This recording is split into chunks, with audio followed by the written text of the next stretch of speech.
The Impostors Theatre Company presents The House of Baba Yaga by Emma Smart, featuring the voice talents of Alexandra M. Hunter as Piper, Cynthia Esparza as Ursula, Drew Michele as Willow, Becky Valek as Fred, Emily Gulbrandsen as Baba Yaga, and Stephanie Lewis as your narrator.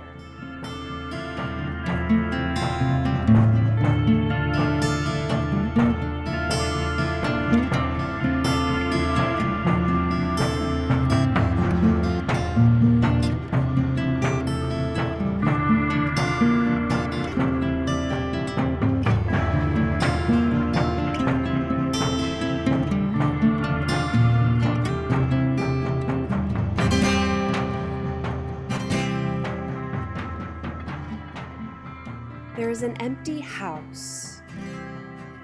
We see a large wooden door that stands ajar, letting in a silvery blue stream of light. To the left lives a large window, complete with torn blinds that are pulled halfway up. Adjacent to the window is another door that leads to an unknown space. We see what seems to be a living room area. The floor is barely visible underneath piles of books, ripped papers, feathers, beads, bottles of unknown liquids, rotting foods, and possibly a dead animal or three. A couch and an armchair are covered in a white cloth. A pile of old televisions are haphazardly stacked on top of each other, with screens pointed in different directions. There's a large painting hanging in the living room, but it is completely covered with a dust sheet. To the right, there's another large window. It holds one broken glass panel with a hole the size of a baseball. Underneath the window is a porcelain glass sink with pots and pans stacked almost as high as the window itself. One side of the sink has broken off and lays at the foot of the basin. There is a stove and a vintage oven installed in the wall. It's a large oven, large enough to fit a child or three. In the center of the room lives a large wooden table. It's also covered with a white sheet. And to the right of that is the only clear area on the floor, just large enough for an incantation or three. The abandoned house sits supernaturally still. The blue light of the moon breaks through the shattered windows and the front door, which rests slightly open. An invitation. All is still, all is silent. Suddenly, the front door is opened and we're met with four young women. Wild! Here it is. Oh my God. Isn't it so creepy weird? A scurry of lights from the girls' flashlights invade the house. This is one of the abandoned ones? Is your dad going to tear it down? The other girls begin to poke and prod the items of the house. Not sure he even knows it's here, to be honest. I mean, the walk from the construction site is like forever to get here. I doubt he's looked this far into the wood. Making it the perfect place to finally bust this bitch open. Reaching into the bag on her shoulder, Ursula pulls out a bottle of brown liquor and spotlights it with her flashlight. Piper puts her flashlight on the ground with the light facing the ceiling and begins to pull candles out of her side satchel. She places them haphazardly onto the clearing on the floor. I don't know, guys. I'm getting skeeved out. This place has major murder house vibes. Oh my God. Did you guys hear about that woman in the town over that murdered her whole family? I swear the picture of her house looks just like this place.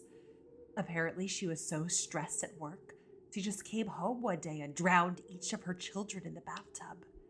Her husband came home from lunch and found them all wearing their church dresses, tucked into their beds like they were sleeping. Then, she shot her husband in the kitchen while he was calling 911. The police found her covered in blood and baking a cake when they came to the scene. Isn't that crazy? Jesus Christ. Oh, sorry. I didn't mean to ruin the fun.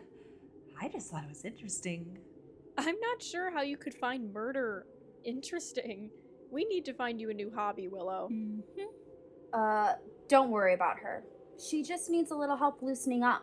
We all do. Can you believe what Mrs. Nesbitt said to me today?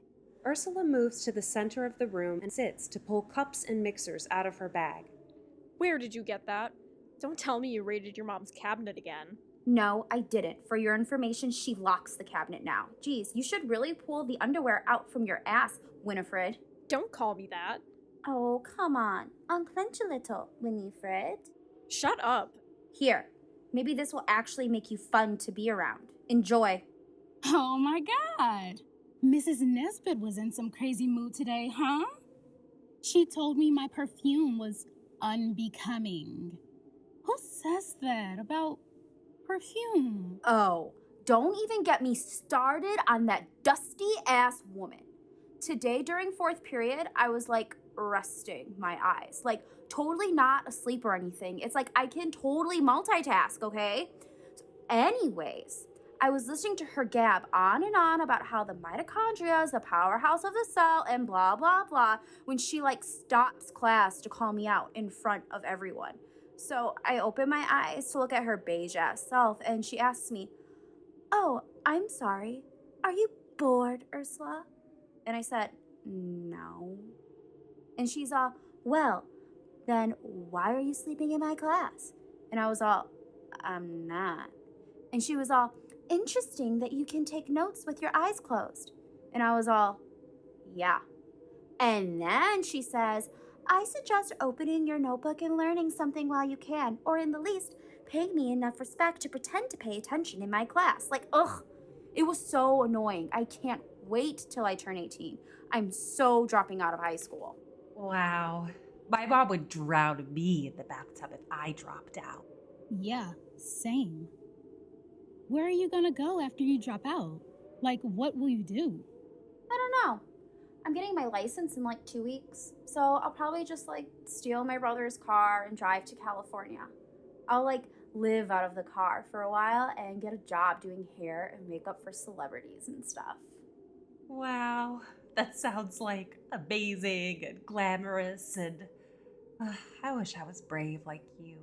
But don't worry, you can totally come and visit me in Cali once I move there. We'll totally spend all day at the beach and then go to parties with Heath Ledger and Leonardo DiCaprio. Oh, that sounds like a literal dream. Oh, maybe we could go see that new River Phoenix movie tonight.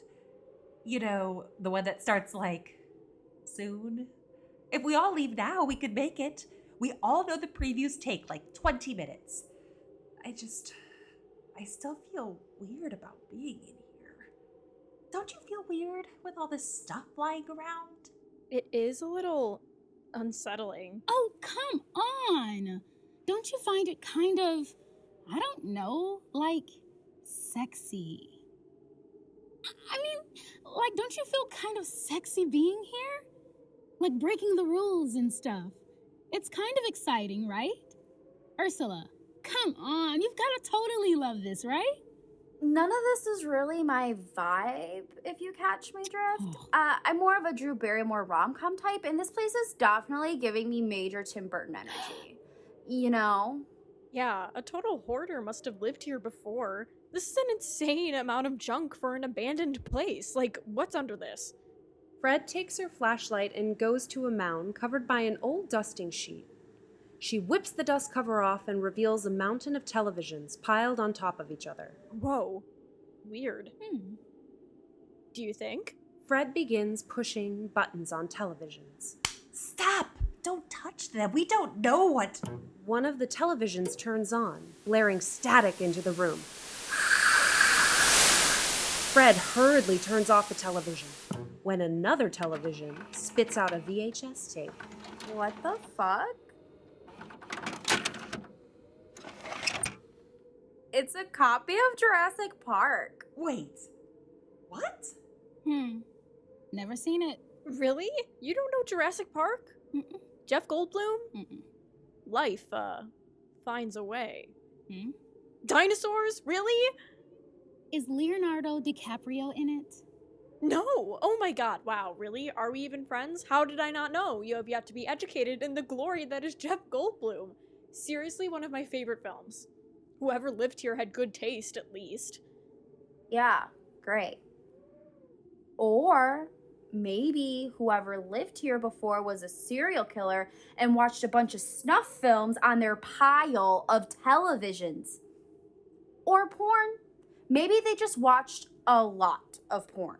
Can we just hang out for one night and not talk about sex? I feel like that's all you want to talk about ever since last summer when you lost your virginity at that weird Christian camp your parents sent you to.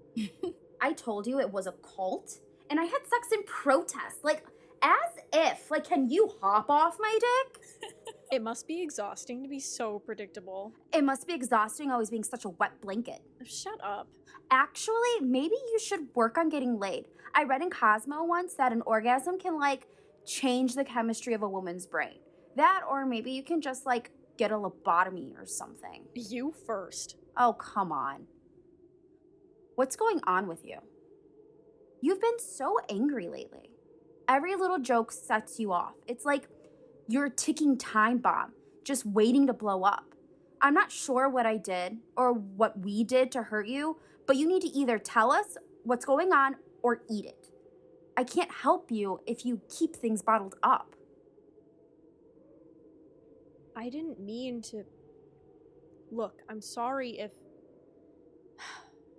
Whatever.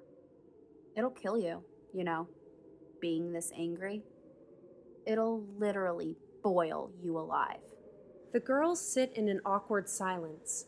Before anyone can break it, the single light bulb hanging from the ceiling flickers on. Oh, wow. And on the seventh day, God said, "Let there be light." There must be some electrical shortage here or something. Fingers crossed, the lights stay on longer than they did last time. Wait, last time? What happened last time? I mean, yeah, last time I was here with Logan. Bitch, drink and tell, drink and tell. I don't think I want to know. Oh, shut up, you hobo. Piper, spill it. Well, we got out of yearbook early and he offered to drive me home. Wait. This is Logan from Yearbook? Uh-huh. Give me one of those. She reaches for a cup of brown liquor on the floor. She joins Piper and smooths her hair. Okay, you may proceed. Okay. We went and got burgers. He paid. And we were driving around and I remembered my dad had signed for the plot a few miles away. We were going to take a blanket from his truck and, like, make out in the woods or something. And look at the stars and, you know, romantic stuff. We parked near the site and started walking and we found this place. Or, like, it found us, really. I mean, I swear we took a different path to get here before. But whatever. The important part of the story is that I have finally touched a penis. Bitch. Logan, Wait. Penis? Are we talking above or underneath denim? We're talking penetration. All of the girls look to each other out of shock, disbelief, disgust, and excitement. Bitch, you had sex? I knew it. Wait. You had sex here? Ursula, Willow, and Piper excitedly jump up and down and squeal. Fred nurses her cup silently. The front door slams shut. Everybody stops. No one breathes. Finally, Way to be a fuck, Fred. That's not funny at all. Come on. What? I didn't do that. You all were the ones jumping like idiots. I'm not even near the door. Guys, this house is so old that I'm sure the wind or something blew it shut, okay? Nothing to get worked up about. Yeah, it was totally the wind. Okay, whatever. Circling back, I can't believe this. I mean, how? Bad? Good? Did he, did you? Where did the deed happen? I need details, Piper. Willow inspects the couch and slowly inches away from it. I mean, It wasn't, like, amazing. It hurt. It was sweaty and weird, and I kept thinking about my double chin and if I was making the right noises or doing the right things. I think I'm just relieved that I got it over and done with. Well, that calls for a toast. Everyone, raise your glasses. A toast to Piper's virginity. May it rot in hell. As they go to clink their glasses, Piper's glass gets knocked out of her hands. Oh. Her drink spills all over Willow. Ursula downs her drink. Sorry, Will. Jeez, major clutch moment. Let me help you clean this up. No, it's fine. I'm fine. I can't believe you had sex in an abandoned house with Logan from Yearbook. Like, HPV. Pregnancy? Please tell me you used a condom and that you threw it away and didn't just leave it somewhere for us to find later, right? Duh, of course. He took care of it after. I think he threw it outside or something. You're joking. Do you hear yourself? Here we go again.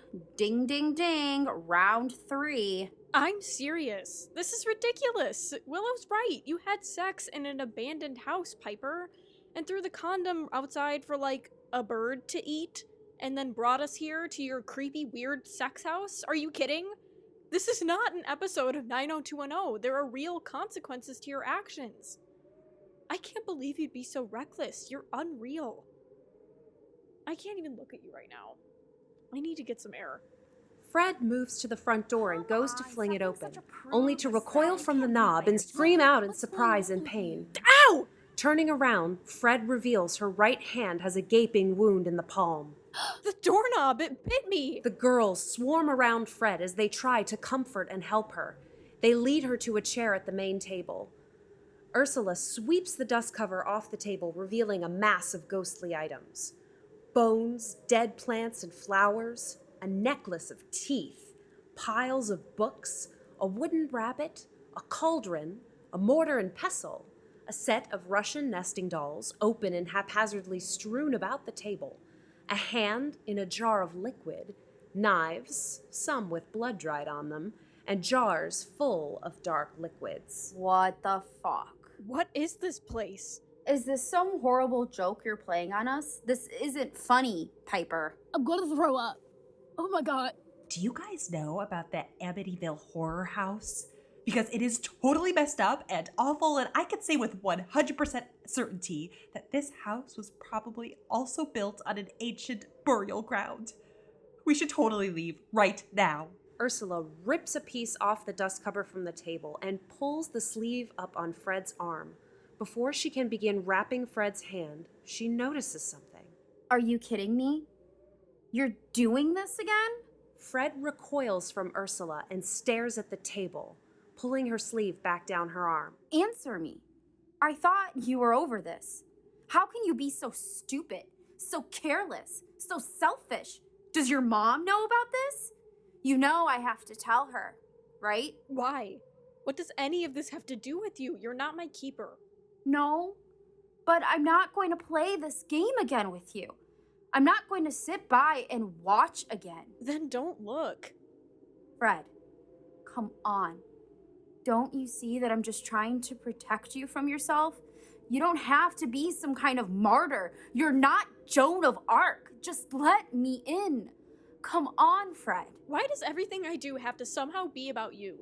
This isn't about you, and it never will be about you. Let go of me. Just stop fighting me. Let me help you. Get off! Before Ursula can form a response, Fred shoves Ursula backward. As she begins to fall, one of the televisions from the mountain in the living room turns on, screaming once again with white noise and static. Sequentially, the rest of the televisions in the stack begin to deafen the room with static. The lights begin to flicker. The tea kettle on the stove begins to scream.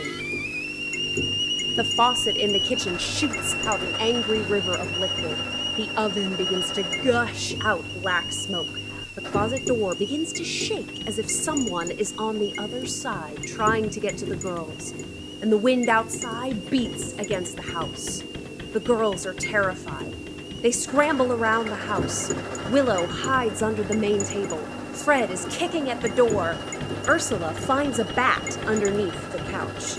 Piper stands on the couch trying to open a window. And just as the house rises in an overwhelming cacophony of chaos, it falls completely silent, completely still. The girls freeze and look at each other. They exhale and run to one another, soaking themselves in their immediate relief. The oven, still smoking, jolts open. More smoke pours into the room. The girls collapse into each other, crouching on the floor. Ursula brandishes her bat. A gnarled hand punches through the smoke of the oven and begins to pull itself out of the hellmouth. An entire being climbs out of the oven, covered in ash, sprinkled with burns. Her eyes glow white and animal-like. Her teeth black as charcoal. She smiles, rolling her head from side to side, intoxicated by what she smells. Ursula stands with the bat and steps forward, violently swinging with all of her energy. The demonic woman smiles at her and raises one hand. Ursula freezes mid-swing. The woman snaps her fingers. Ursula's neck snaps. Her body drops to the floor. Boo. All of the lights go out at once. The room is completely dark. Then just as suddenly, the lights in the house turn back on as if nothing happened. The witch woman is gone. The girls whimper but do not move. There's silence.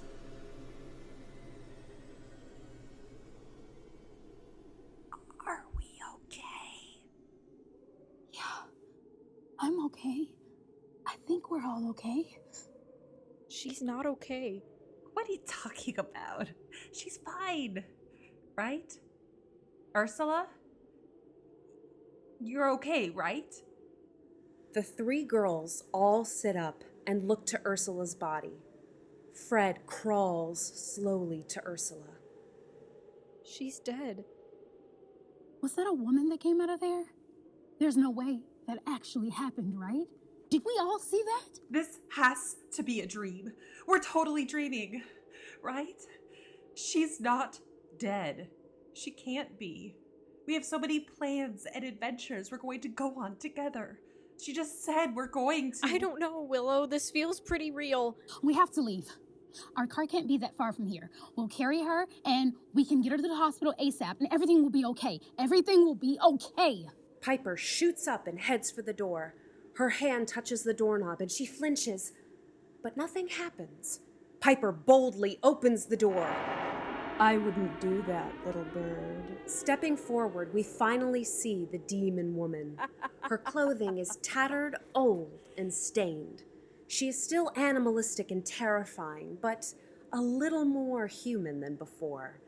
She steps toward the girls, swaying as if she were dancing to music, or maybe drunk. The girls stand up and face Baba Yaga. Piper backs into the house. Fred grabs Ursula's bat. Willow stays frozen in place. Who are you? Come on, Willow. Let's go. No. Stay. We love having company. She winks. Slamming the front door, she snaps her fingers twice, and the door bolts itself closed. Oh, wow. You know, that's such a kind offer. And oh my gosh, we are super sorry we barged into your house. We totally didn't know anyone lived here, but we still have to go. My curfew was like 15 minutes ago, so my mom is going to need a huge chill pill when I get home. She's totally gonna call the police. I swear that woman is crazy. But I'm sure you know how moms can be. So old school and worried and stuff. But yeah, we totally should get it going. So sorry to ruin any of your plans. We hope you, have the best night. Come on, Willow. Before Piper can get to Willow, the entire frame of the house begins to shake. The girls lose their footing and fall to the ground. The walls shake violently. Things begin to fall from the walls, the countertops. Things shatter on the floor. In the broken windows, we begin to see the tops of trees, of the wood, and then stars. The televisions stacked on the floor show images of forests and treetops. There's a small clip of Bob Ross painting a tree. Baba Yaga glides to the front door. Her awkward swaying and dancing now makes sense. She has her sea legs, but the girls do not. Baba Yaga dances, spins, and laughs as she saunters around the girls. The house stops shaking and is still once more. Baba Yaga squats over Piper and grabs her by the hair. I said, don't be rude. Baba waves her hand and the broken blinds fly up to reveal a clear view of the sky and the tops of trees. Baba Yaga releases Piper and walks to the window. Are we in the trees? Whoa. Wait. Are we seeing the same thing? Are you seeing this?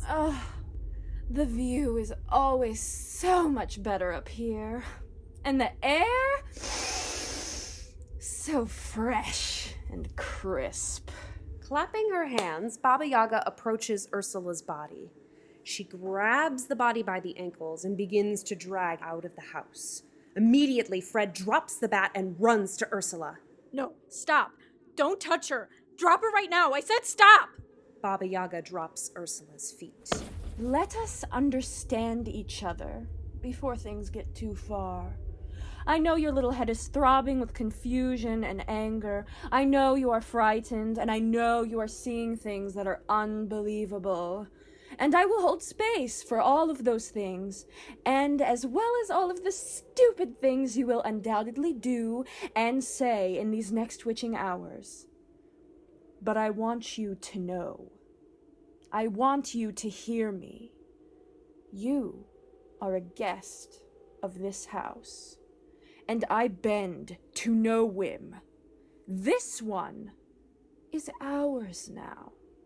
Don't be an idiot. Baba Yaga begins dragging Ursula's body out to the back of the house by her feet. She yells over her shoulder. Oh, I'm so sorry. Make yourselves at home. Baba Yaga exits, slamming the door behind her, and then locks it. Twice.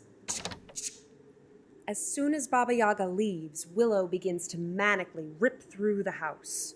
Will, it's useless. There's no way out. We're literally in a house 20 stories in the air. And I thought saying that out loud would feel less weird, but nope, still weird. I'm not looking for a way out. There's obviously a gas leak of some sort, and we're all high as kites. We all must be hallucinating that we're in a house in the sky, and that our friend died and got dragged off by some creature woman thing. Wait, where was that bottle Ursula brought? It's gotta be laced with something insane.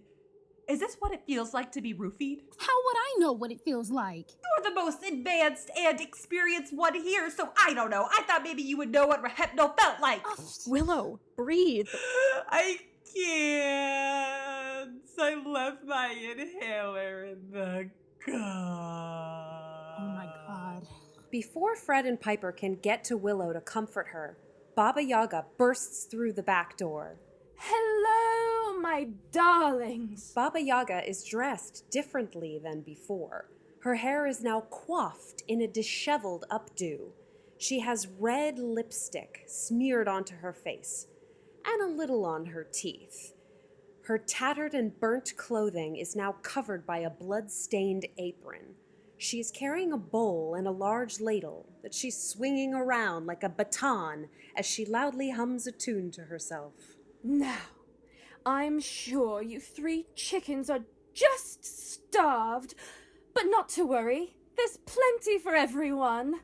Baba dances over to her kitchen, finds a jar of toenails, and shakes it vigorously in the girls' faces. Now, let's sit crooked and talk straight. Come. Baba claps her hands and motions for the girls to take seats at her table. Gingerly, the 3 girls oblige. Baba begins to dance around her kitchen, stacking pots onto her counter, fiddling with jars on shelves. She opens her fridge, and as soon as she opens the door... Sorry, dearie. Forgot you were in there. Okay. Are you ready for the first task? I'm sorry, task? Who even speaks like that? Who are you? Willow. Shh, no! In the past 20 minutes, we've watched one of our friends die, realized this house is actually one big elevator, and then we're offered toenails as a meal from this deranged Julia child, and now she wants us to do tasks? Like, what does that even mean? No. I've watched enough true crime documentaries to know that tasks probably mean homicide, so I'm not doing anything. Not before I know her name and what prison she escaped from. Ugh. So much talk. You, my dear, remind me of an ass. Hee-haw! All the time. Oh! Actually, I have something perfect for you. Baba jumps up from the table and begins searching through her kitchen. She brashly searches until the teapot on the stove begins to scream.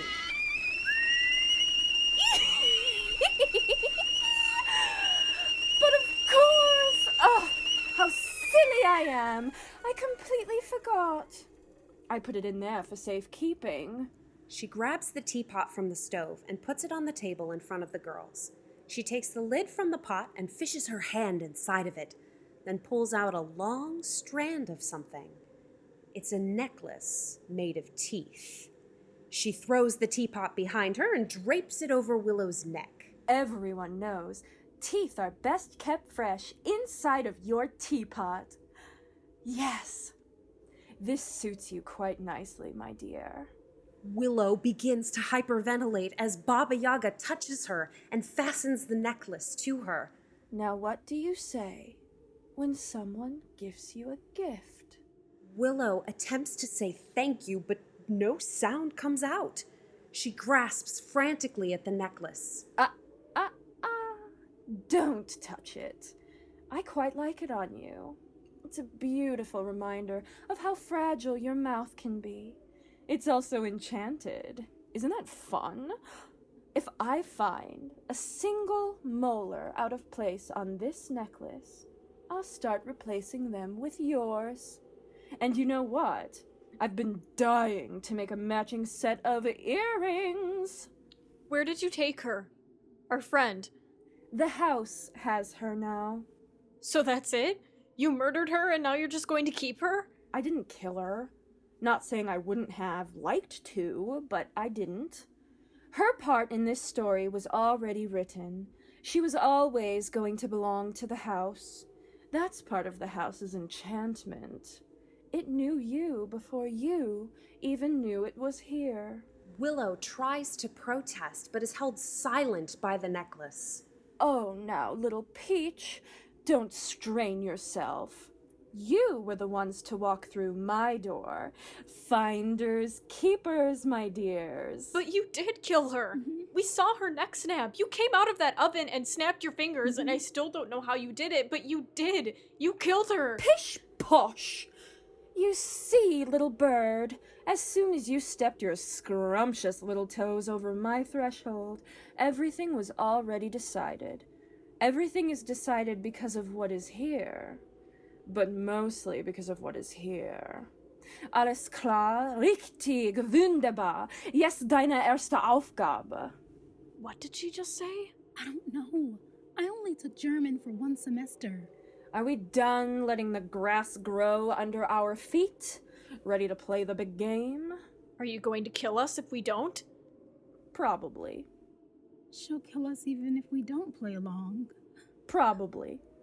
But what are we even playing for? What's the prize? Our freedom? Will you let us go if we play along? The televisions burst with bright colors and begin playing a reel of opening sequences from game shows. Oh, there is a smart one, yes! We play for a big prize. Best gift ever. Life-changing, amazing. Lottery of luck, mysterious, magnificent, marvelous. Willow raises her hand politely like a child in a classroom. Baba Yaga smiles at her and then snaps her fingers. Will you let us go? Maybe. I don't make the rules, I just break them. I told you the house has claimed you all. Really, how many times do we need to go over this? Oh, I'm getting bored. Sit, I will, once again, explain. Even slower this time. Once upon a time, this house found you, Piper. You remember finding the house before, but with a different path? Darling, you are playing with magic. There is no one path. What is meant to be will find you and sink its teeth in. This house sat in these woods like a trap, waiting for a bear. Its door open and inviting, perfectly still, waiting just for you. Silent, quiet, and you walked right in. Don't you know that once you enter a new place, you are entering into an agreement? Every threshold owns a signature line, dearies. And you all were just so eager to sign my deed right away. I told you. Everything is already decided. That is, the magic of the house. It knows what will happen before you do. You walk through that door, and the house can read you like a book. So your friend? The house knew she was violent and impulsive. The house knew that she would, if given the chance, hurt me. So it took her. It will take you too. The house always wins.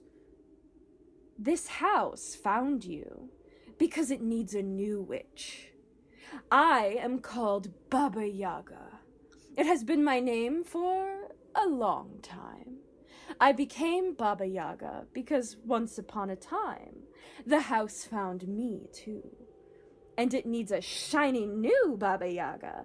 We need a new witch, someone young, someone with a lot of time ahead of them, so they can take care of this house and maintain its magics.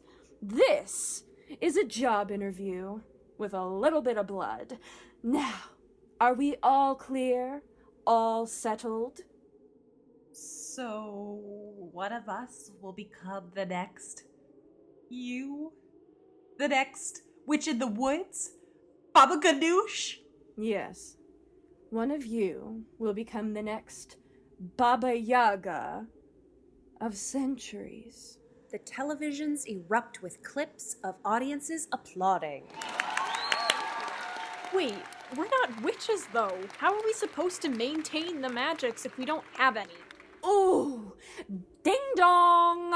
Everyone is a witch, or well, everyone has the capacity to be a witch. Think about it. Isn't it logical? Our bones are made up of dust from the stars. Our brains are little computers shooting small circuits of electricity into our senses, and our hearts pump an all-giving life force of a liquid through small veins that line our meat sacks. What are humans if not magic? But humans are also fickle. The first person with magic was a woman. Isn't that saucy? She was Baba Yaga the First. Do you know your mythology? Of course we do. We read the Odyssey in like 8th grade English class. Ugh. Disgusting. That vile writing is what you know of my eldest sister? The first of her kind? This world is an infuriating circle of hell. Listen close. You will learn many things tonight in this house, but let this be the one most important piece of wisdom I impart to you. Never, ever believe anything a man tells you, written or otherwise. Oh, they are such fairy tales. Men are driven not by truth, they are driven by power. And the one way they can obtain power is to strip it from the ones who actually hold it, to rewrite history itself. Odysseus was no hero. Wow. I guess I never considered, like, any of that. Oh, come on, Piper, you're not buying any of this, are you? The Odyssey isn't a true story, it's just fiction. Oh, you tiny twat. You are partially correct. It's not a true story, but the characters were real. And the most important character in that story, the most magnanimous creature to walk this very earth beneath your toes, we remember her as a footnote in the conquests of Odysseus and his men. You see, this is the importance of being the Baba Yaga, who would educate you all of the hidden magic that's right in front of your noses. This is part of the job, to keep their history alive and well and remembered. The daughter of Helios, the sun himself, birthed by Hecate, the mother of angels. Circe. Learn her name and know it well, for she is the first. She is the goddess, the enchantress of magic. Her birth was seen as a scar upon her family. She was not shiny and beautiful like her siblings. She was forgettable. Some would even say she was ordinary. Until she wasn't. She found that if she listened to the breezes on Mount Olympus, she could hear the herbs and flowers beneath her feet, whispering ancient secrets into her ears. She learned how to cripple gods with petals from a daisy and fresh rosemary. She could crush berries under her tongue and recite words that would curse and break even her strongest enemy. Her father began to see her growing power. He watched as the moon and the sweet Mount Olympus soil made her strong. He grew fearful. So he did as all loving fathers do and banished her for eternity. He sent her to live out the rest of her immortal life on a deserted island. However, he did offer her one comfort. A house. A house in which she embedded her blood and tears. A house that became a living emblem of her magic. Other men and gods started to banish their daughters to her island. They were afraid of their daughters, so they got rid of them. She took the banished girls and taught them how to close their eyes and hear the rustle of the pines, how to feel the secrets the roses kept with their fingertips. She taught them how to listen to the magic. She took banished women and created the first coven. Isn't irony delicious? Eventually, immortality became too heavy of a curse for her to carry. One night, when the moon was full, Circe asked her favorite girl of her coven, the one she trusted the most, to join her in the hearth of her sacred house. Circe removed her own heart from her chest and fed it to the girl. When she had swallowed every last piece, she became encompassed by Circe's magic. She now had all of her memories, wisdom, pain, fears, joy, and power. She became the second, and Circe, being a benevolent goddess, offered us a final gift. None of the daughters of Circe are immortal. That is why we must look for a new daughter to take our place when we are ready. This is Circe's house? Her magic is living in here? You tread on sacred ground. Did her house always have legs? Well, when the second daughter took the crown, her heart wanted to see more of the world. She wasn't banished by a god, so she had some freedoms. So the house evolved accordingly, growing legs that could take her wherever she pleased. And the legs help us cross oceans and continents to find the next in our line. This house is like tied to whoever the Baba Yaga is? Like, symbiotically? So, if they wanted to, they could travel to wherever they wanted. Do whatever they wanted, as long as they kept the house safe? Exactly. One cannot exist without the other. If I die, the house and its magic dies. And no one would want to be around for the chaos that would unleash onto the world. Could you imagine the unbridled power of hundreds of dead witches pulsating through your towns? The world would crumble. So, the house protects you, and you protect the house and its magic to keep balance. Sure. If that answer makes you feel good, then yes. But what about the devil? Sorry, but I only know witches as the big-nosed, green-skinned handmaidens of Lucifer. Fairy tales. Circe's mother was the mother of angels. She is a direct ancestor to Christ himself. Witches are a lot closer to godliness than we are to hell. So, like, we are the chosen ones, divinely meant for these trials? If witches are so wonderful, why don't you tell people that? Why hide away in your house waiting for people like us to walk in?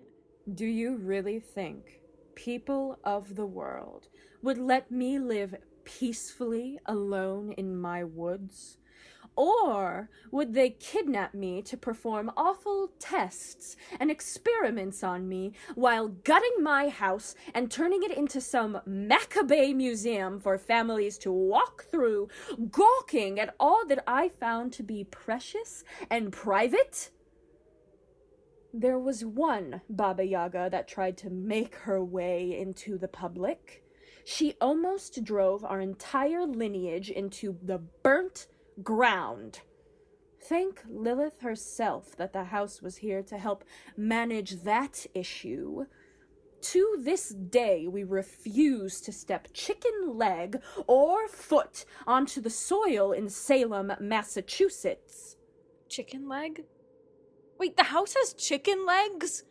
How else are we going to get from place to place quickly and quietly?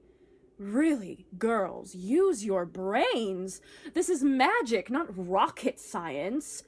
Now, we have wasted enough time. Are we all clear about the stakes of this evening? We really must begin. What do we have to do, though? Are we gonna, like, make potions and cast spells? Are we gonna have to do, like, blood rituals? We're not going to have to make any sacrifices, right? I'm a vegetarian. Do we have to eat toenails? Ugh, hush. Your minds are so tiny, and your mouths are so big. It is an ancient ritual, steeped in old magic. You will go through 3 trials. You will complete them, or not. Last witch standing wins the rotten egg. Wait, I've totally read this before. Like this entire situation. You're not Baba Yaga. You're Rumpelstiltskin. You're totally Rumpelstiltskin. The whole 3 tasks thing. Plagiarism. What are you gonna have us do? Spin thread into gold? Baba Yaga grabs the necklace around Willow's throat and tightens it close to her neck. No. So we complete your magic trials, one of us will be the best and we'll become Baba Yaga, and the rest of us just leave? Maybe.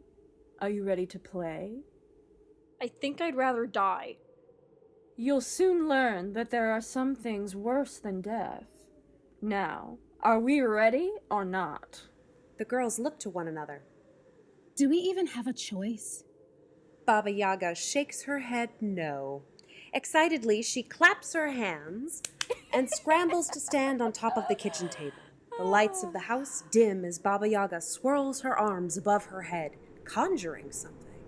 The TVs begin flashing static screens. The shutters on the house quiver. Wind fills the house. Baba Yaga begins to excitedly cackle. Spider, sparrow, spool and spindle, steadfast be, thou shan't be swindled. Answer this, and you shall see the ways the same, these items three. Lightning strikes outside of the house. Baba throws her arms in the air and jumps off the table. The lights return to normal. The house is still. The first task is a riddle? Wow, I can't believe I compared this to something Rumpelstiltskin would do. We're definitely more in bridge troll territory. Willow makes eye contact with Baba Yaga and winces.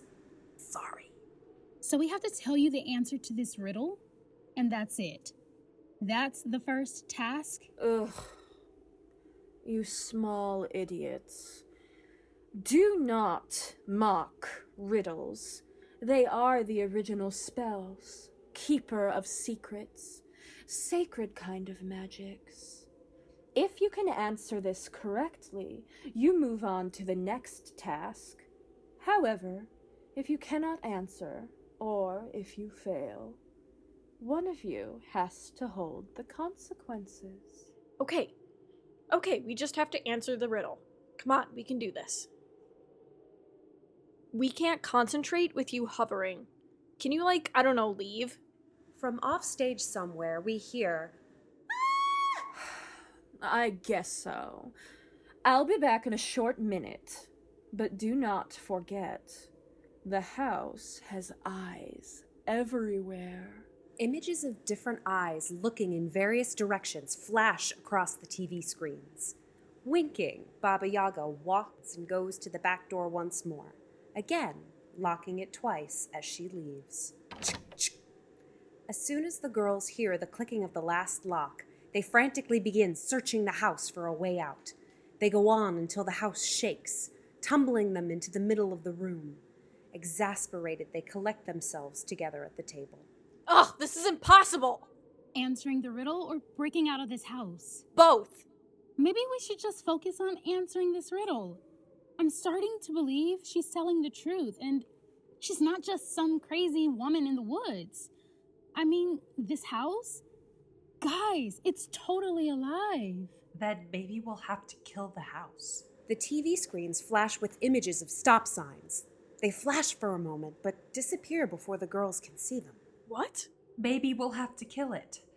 Maybe that's the way we get out of here. We, start a fire or something. You know, burn it at the stake. You heard her.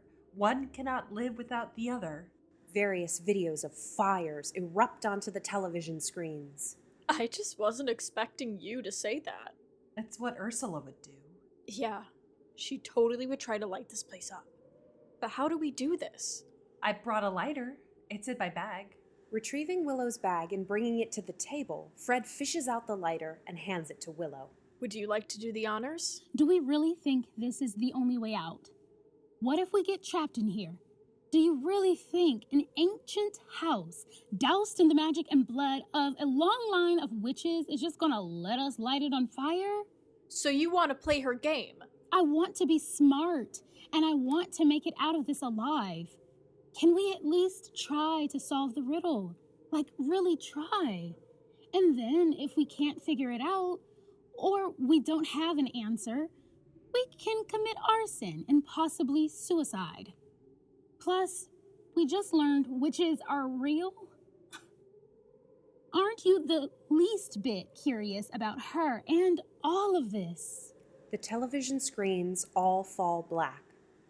Then, a single image of a match appears, which is then blown out. Piper, Ursula is dead. I don't think now is the time to be exchanging potion recipes and giggling about conjuring spirits with that woman. I know, but she's a witch, Fred. Maybe there's a way she can bring Ursula back. Maybe if we play along and outsmart her, we can get her back. I don't even remember what the riddle was. Something about spiders and pools? Spider, sparrow, spool, and spindle. Something. Don't be swindled? Answer this, and you shall see the ways the same these items 3. Wait, but there are 4 items, aren't there? A spider, a sparrow, a spool, and a spindle. So already this riddle is a trick. I think they're the same. Tricks and riddles. Well, that's what we have to do here, right? Find out how these 3 or 4 things are the same? Like what they have in common? Wait! Tricks and riddles. Spool and a spindle. They're like the same thing. Like a spindle is what you use to create yarn. It's like a rod that spins the fibers together to make yarn. And then a spool is what you wrap the yarn around.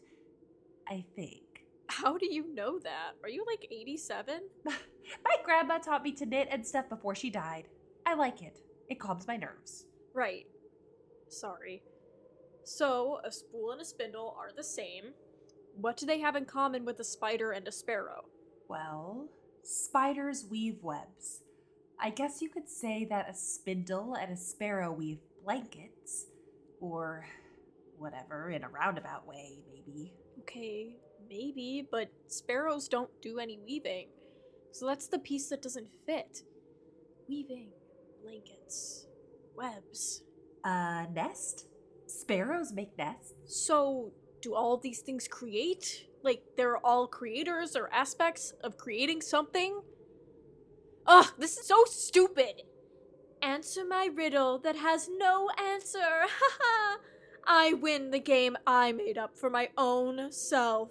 Ugh, I'm so sick of constantly being trampled by other people. No one cares about the consequences when they get to have what they want. A blind eye makes the whole world blind or whatever, right? I don't think that's the saying, but that's not really important. Are we still talking about Baba Yaga? Are you okay, Fred? I mean, not in the, like, right now kind of way, you know, since we're trapped in an ancient witch's magical house and all, but, like, emotionally. Are you good? Yeah. No. Actually, no. I'm not. I'm really, really not. And that's what I was hoping I could talk to you all about tonight, but then we talked about penises and sex, and Ursula brought out cheap rum, and I was trying to bring it up, but I don't know how, and I'm just so angry. And I don't know. Then a witch came out of the oven and killed Ursula and told us we're on some weird job interview and that we're going to die. And my problems just seem stupid to bring up, but I just can't stop picking at it and thinking about it. Okay. Our current situation aside, we're here now. We're listening. You can tell us anything. Except one funny little thing. We need to be tearing this place apart right now. Don't you know that the first hour of being kidnapped is the most vital to your survival? It's when your kidnapper starts to track all of your traits and reactions. She's probably watching us right now, gauging if we're going to fight back and make this difficult for her. We need... Don't they also tell you to do whatever the kidnapper says so you don't upset them? I really think the last thing we need to do is piss off an ancient witch, Willow. We need to press pause for a second. Plus, what would Ursula do right now? She'd focus on keeping her friends safe. Willow's right. I don't want to waste any of our time talking about myself and my stupid issues. Stop deflecting. If we don't have a lot of time, I want to spend what I have left making sure you're okay. I want to spend it being here with you. Stop pushing us away. Okay.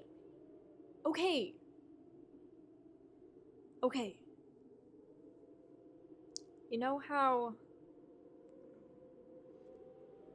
my mom's boyfriend, Ugh. I can't even say it out loud. I don't know why I can't just say it. Because saying it out loud makes it real. She's going to marry him. They're engaged. Oh no. Yeah. I'm so sorry, Fred. Has anything changed since last summer? When you told her that... Oh, Fred lifts her sleeves up, pointing to the markings on her forearm. She pulls her sleeves back down around her wrist. Not really. Sorry, I'm not like showing them off. I just want to control one thing in my life. Or at least make myself feel like I have control, even if it's just for like a second. I do it so that I can make it stop. Does that make sense? I can't make anyone else in my life do anything or listen to me or believe me, but I can make myself bleed and I can make it stop. Me. Only me. Jesus, Fred. Ursula was right. We can't watch you do this to yourself. You need help. We can get... I don't need help. I need a way out. I'm just stuck. She's going to marry this guy and it makes me want to rip the skin off my body. I think about him and I grind my teeth so hard I get headaches. When I told her what happened, what he did, she didn't believe me. My own mother. She believed him over me, and as much as I try, I can't make that kind of pain stop. I will literally never understand why so many women we know protect such awful men. Like, is that what they're trying to teach us? That we should sacrifice ourselves?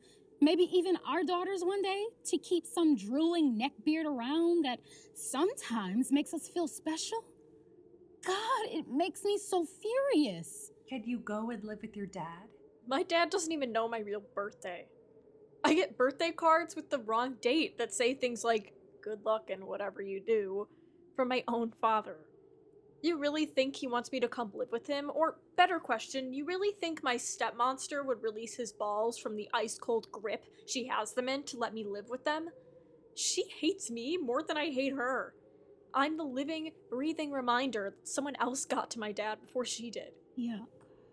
Yeah. Oh, Fred, I'm so sorry. I always thought you and your mom were like best friends. I was always kind of jealous of that. Yeah, it's great when your mother is your best friend, but what people forget is that when she starts being your friend, she stops being your mom. You know, she tells me about her sex life. Yeah, I know about the sex she has with my new soon-to-be stepdad. She wants to treat me like I'm her adult friend when I'm only 16 and trying to figure out everything at the same time. And when I try and tell her things, like when I need help or when I'm like questioning stuff, she doesn't want to be bothered with the hassle of having to be my mom. She just wants to be my friend. I had no idea. I'm so sorry that you've been holding all of this on your own. Ursula knew about some of it. You know how hard it was to keep secrets from her. I swear she could like smell them. I was never really mad at her. I know she just wanted to help me, but that almost made it worse. She was always what I wanted to be. So self-assured, so bold, sometimes too bold.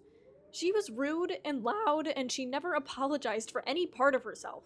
I don't think she ever apologized to anyone for anything. She wasn't afraid. And I love her so much for that. Loved. I loved her so much. Me too. Remember that one time she kicked Thomas in the balls because he made fun of my braces last year? Remember when she had the brilliant idea to egg Peter's car from Chem Lab? Because he snapped her bra in the middle of class? But instead of eggs, we just wrote the word egg on a million Post-it notes and covered his car in them during the homecoming game. So when he came out, he couldn't just wash egg off his car. He had to physically remove like 100 Post-it notes from his windshield just to drive home. It must have taken him literally hours to get them all off of his car. My favorite part of that story is that for months afterwards, she would randomly shove a handful of Post-it notes into his locker, so when he opened it, they'd all tumble out. She haunted that kid. She just always made me feel safe. Like I always knew she was looking out for me. Like a big sister. Yeah. She always had a way of making me feel at home, even in the scariest situations. I mean, she had no second thoughts about grabbing that bat and going all Sammy Soso on that witch. Yeah. She was like our home. If home can be a person. I think she was for me. She was like my home. Wait.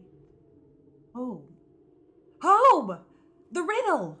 They all make homes. Whoa! They kind of do. Spiders make webs, sparrows make nests, and a house just isn't a home without a couple of grannies knitting throw blankets. Of course! That literally has to be the answer, especially considering how much Baba Yaga loves this house. But are we sure this is the answer? She said one of us would die if we get this wrong. Well, she didn't say die. She just said that one of us will hold the consequences. Maybe that's something different. I doubt it, but it's all we've got right now. So what's our plan B, in case Baba doesn't like our answer to this stupid riddle? I say we light this place up. She'll be so busy trying to put it out, maybe the doors and windows will finally budge open? We can only hope. What do you think looks the most flammable? I just have a really bad feeling about that. I don't know how to explain it, but thinking about lighting this house on fire makes my chest really tight and my head is so dizzy. I seriously think I'll throw up. Then we'll make sure you're the first one out of the house, so you don't have to see it burn to the ground. The TVs light up with fires blazing on their screens. One time I watched this documentary about the Nazis and I learned that one of the first things they look for when they were on raids or whatever, you know, when they were desecrating other people's cultures and homes and literal lives, they looked for paintings. Oh, come on! Because the paintings were full of chemicals like paint thinner and formaldehyde and stuff. You know, right on the canvas? Bet whatever is under that sheet will burn nice and pretty. Fred walks toward the painting and rips the white dust cover off of it. Whoa. The girls step back to fully take in the image. The painting itself is composed of dark paints, all put on the canvas with a heavy hand. Globs drip throughout the canvas like a Pollock painting. The image is of some sort of demonic woman, a mixture of Baphomet, Medusa, and a sea siren. She wears a crown of horns, tentacles, and snakes. Her body is poised in a grotesque manner, and her eyes are pinched closed, her mouth positioned in a full, bloody scream. Yikes. Think this is a self-portrait? I don't know. There's something very Dorian Gray about this, and I don't like it. It's giving me the heebie-jeebies. Well, this is it. This is totally our plan B. Help me cover it back up before she gets back. The girls throw the dust cover back onto the painting. Willow reaches into her pocket and throws Fred the lighter. With my luck, you're probably better off with our weapon of choice than I am. Thanks, I'll keep it safe. Attention all Midnight Moon shoppers. The store is closing soon and the first task is coming to an end. Please bring all of your earthly belongings to the main table and prepare to present your findings to the head witch in charge. We here at Midnight Moon appreciate your patronage. We wish you a bountiful harvest and a delicious equinox. Are we ready? I'm not sure we can really prepare ourselves to face a witch. They brace themselves and face the back door, expecting Baba Yaga to come from where she left. The televisions flicker on with screens of slow-moving clocks. Suddenly, the door bursts open. Baba Yaga barrels through, laughing and waving up into the sky. Oh, bye, Ruth. I'll see you next full moon. Baba slams the front door. She's holding a corn dog and gnawing at it. She holds it in her mouth as she sets her large mortar and pestle down near the front door. She turns, kisses the air in the direction of each girl, and steps to the edge. Oh, I cannot tell you how wonderful it is to come home to a warm house full of company. Now, I am so curious what answer you all have come up with to my ancient, powerful, most magnetic riddle. Oh, do hurry up. We are anxious to hear. The girls exchange a look of disbelief and doubt. Finally, Piper stands up on the seat of her chair. She steadies herself and clears her throat. She contorts her body and begins to recite the riddle. Okay. Spider, sparrow. Wait! We need to set the mood. The house lights dim. A spotlight hits Piper's face, and suddenly the house swells with the stress music from Who Wants to Be a Millionaire? Baba Yaga motions for Piper to continue. Oh my god. Did you guys see that? That was so cool.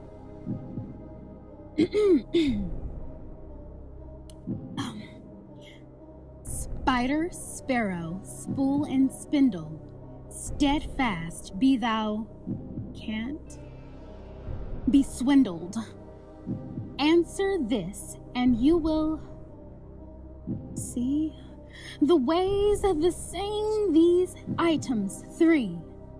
Spider, sparrow, spool and spindle. The answer be here, fast and nimble. In our hearts we know and see 3 these things a home can be. Piper stands proudly. You are saying that the answer to the riddle is home? As in a house? Home? Yes. That's our final answer. A slow smile grows on Baba Yaga's face. That's their final answer. What do you think? Speak up. Yes, you listening. How many think the correct answer to this riddle is home? Participation is not optional. Where do you think you are? Disney World? My house, my rules. Show of hands before I cut them off. How many think home is an acceptable answer to this riddle?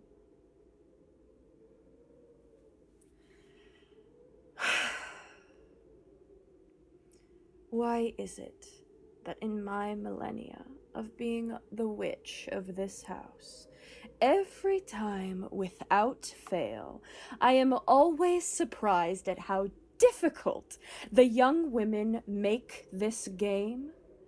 Why is it that young women make things so hard on themselves? Tell me, are you overcompensating? Are you afraid? Are you afraid the obvious is not enough? Are you afraid you are not enough? You have all failed the first task. That's bullshit. It must be exhausting to be so predictable. We didn't fail. You just have this entire thing rigged to only benefit yourself. How can we be expected to win anything, to succeed in any way, when you've stacked everything against us? Everywhere we turn, there are monsters like you waiting in the dark. You heard me. You're a monster. You're not a hero. You're not some badass witch in the woods. You're a scared old woman hiding away in her house. You're afraid. In fact, you're so afraid to face the real world, you do the most despicable.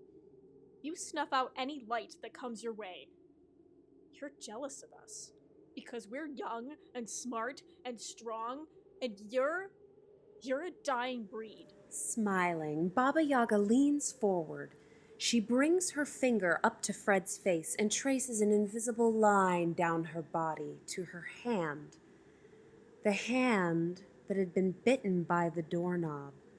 Baba's grin grows 3 sizes too big. It'll kill you, you know, being this angry. It'll literally boil you alive. Baba seizes Fred's bandaged hand and spits on it. Fred screams. She falls to her knees. Baba twists and pulls at Fred's hand, unraveling the bandage. The girls attempt to rescue Fred but cannot. Something is holding them in place where they stand. Stop! You're hurting her. Please stop! Baba Yaga mauls Fred's hand. Finally, she releases Fred from her grip, her face covered in blood. She licks her face, her eyes rolling back in her head.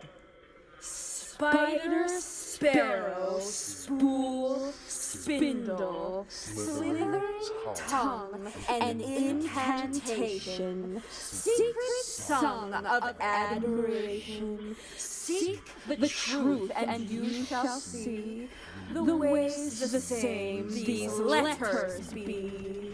The sound that freed the Mother Eve, the hidden mark beneath your sleeve, eyes open, bleeding to bless. The answer is the letter S. Like a demonic segment from Sesame Street, the television screens emphatically punctuate each word Baba Yaga recites with a giant letter S on their screens. Wind whips through the house. Windows shake. Baba sees Fred crawling away from her. She grabs her by the hair and pulls her face up toward the sky. Show them! Show them what this monster taught you. Baba Yaga grabs Fred's hand and pulls back her fingers, revealing the wounded palm. Carved into the center of her palm is a large and bloody letter S. Baba lets Fred go. And from her skirt pocket, she grabs a dainty white handkerchief. She dabs her face in a ladylike fashion. Stupidity, brought to you by the letter S. The house begins to rumble. Cabinets shake and the television show ticking clocks. Line up. The house will choose which one of you holds the consequences of your failure. Chins up. There's no crying in baseball. The house continues to shake and rumble. Lights start to scatter above the girls' heads until finally one light stops, casting a spotlight on Willow. The televisions show confetti shooting off in random spouts. Baba Yaga pulls a kazoo out of her pocket and blows it while finding a party hat and putting it on Willow's head. Congratulations, darling. You are the loser. Short end of the stick. Yay! I'm confused. Isn't that a bad thing? Oh, it's absolutely horrible. Mwah! Yay! What are you going to do? The house has chosen Miss Willow to be the unlucky chosen one. As the unlucky chosen one, she gets to face me in a wicked game of hide and seek. Hide and seek? Yes, it's a terrific little game. I prefer hunt and kill to hide and seek, but potatoes, tomatoes, you know. Little Willow will find a place to hide, and I will try to sniff her out. If I find her, I win and she stays with the house forever. If she eludes me, I guess she'll win and I'll let her go. But that's not fair. You and the house are in cahoots. I'll lose for sure because it'll tell you where I'm hiding and you'll win. That's not very honorable. I never said the game would be fair, and I never ever claimed to be honorable. Taking the same bloody handkerchief she wiped her face with earlier, Baba Yaga covers her eyes and creates a blindfold. I'll give you a minute's head start, and then I'm coming for you and your little dog, too. Tick-tock, I don't have all night. The televisions again show clock faces, but this time they seem to melt and morph into a Dali-like nightmare. The girls scatter around the house. Willow dives for a dust cover, throws it over her head, and stands in the middle of the room. Fred and Piper throw their hands up in the air and rip the dust cover off her head. They continue nervously searching for a hiding spot, while Baba Yaga begins to weave a cat's cradle between her hands with a piece of yarn from her pocket. Fred decides to open the door next to the painting. It's a bathroom. Fred shrugs to Willow and Piper. 5 seconds. Willow rushes into the bathroom and closes the door behind her. Ollie, oxen free. Baba Yaga lifts up her skirts and begins rifling through the house. She opens cabinets, looks under the table. She even grabs a dust cover and puts it over her head. She runs to the bathroom door. Nope. Cold, super cold. Nothing there, my friend. Yep, ice cold. Brr. Baba Yaga throws the dust cover on top of Piper and Fred, and she flings the bathroom door open. However, when it's opened, the door reveals an overstuffed closet, not the bathroom that was once there. Beach balls and an assortment of smaller houses tumble out. Wah, wah. Oh, stop playing around with me. Baba stuffs what she can back into the closet and continues her search. She rips up a floorboard and shoves her face into the empty space. Oh, wow, you're so good at this game. Yeah, I can't believe it. Hot. When Baba comes up with nothing, she angrily slams the floorboard back into place and stands with her hands on her hips. Furiously, she surveys the room. The televisions begin to show a dripping faucet. Drip, drip, drip, drip.